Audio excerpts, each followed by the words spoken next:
అలాగే డైల్ 100 కూడా మంచిగా వాడుకోవచ్చు. మా వాళ్ళు కూడా చక్కగా రెస్పాండ్ అవుతున్నారు. విత్ ఇన్ 5 minutes రెస్పాండ్ అవుతున్నారు. డైల్ 100 వాడుకోండి.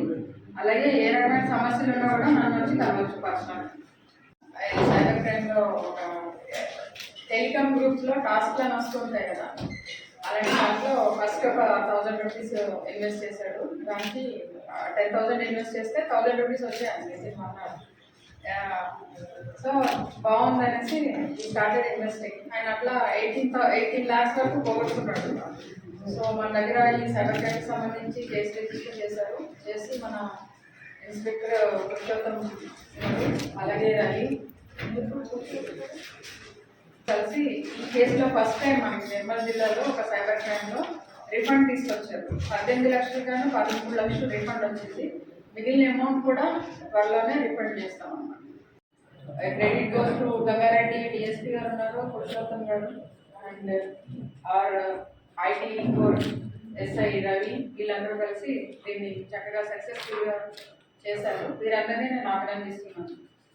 ఎలా డిస్కౌంట్ ఇస్తున్నారు కదా గవర్నమెంట్, దానికి సంబంధించి ఇంకా లాస్ట్ 2 days ఉన్నాయి. ప్రజలందరూ దీన్ని సద్వినియోగం చేసుకొని ఆ డిస్కౌంట్ ఏదైతే వస్తుందో దాన్ని డిస్కౌంట్ అవైల్ చేసుకోమని కోరుతున్నాను.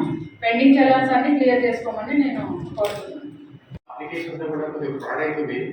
మీ ద్వారా మా మనవి ఏంటంటే వాళ్ళకు వచ్చే ఎవరైనా ఈ సైబర్ క్రైమ్ పాల్పడి వాళ్ళ ఓటీపీస్ అడిగే అవకాశం ఉంటుంది. అది చెప్పొద్దని మీ ద్వారా మేము మనవి చేస్తున్నాం ప్రజలకు.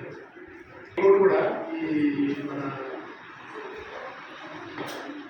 ట్యాక్స్ గురించి కూడా ఇట్లాంటి ఇన్ఫర్మేషన్ కూడా మాతో దయచేసి షేర్ చేసుకుంటే బాగుంటుంది. ఖానాపూర్ సర్కిల్లో 2018లో ఒకటి మర్డర్ జరిగింది. ఆ మర్డర్ కేసులో మనము పగడబందిగా అంటే ఇన్వెస్టిగేషన్ ప్రాపర్ చేసి కోర్టులో సబ్మిట్ చేయడం ద్వారా నిన్న ఈ ఏదైతే నేరస్తులు ఉన్నాడో టేకం తుకారాం అనే అతనికి లైఫ్ కమిషన్ ఉంటుంది. లైఫ్ జీవితాంతం జైల్లో ఉంటాడు. లైఫ్ అండ్ 2,000 రూపాయల ఫైన్ ఉంటుంది. నిన్న district court district judge DK గారు ఇచ్చిన తీర్పు ఇది.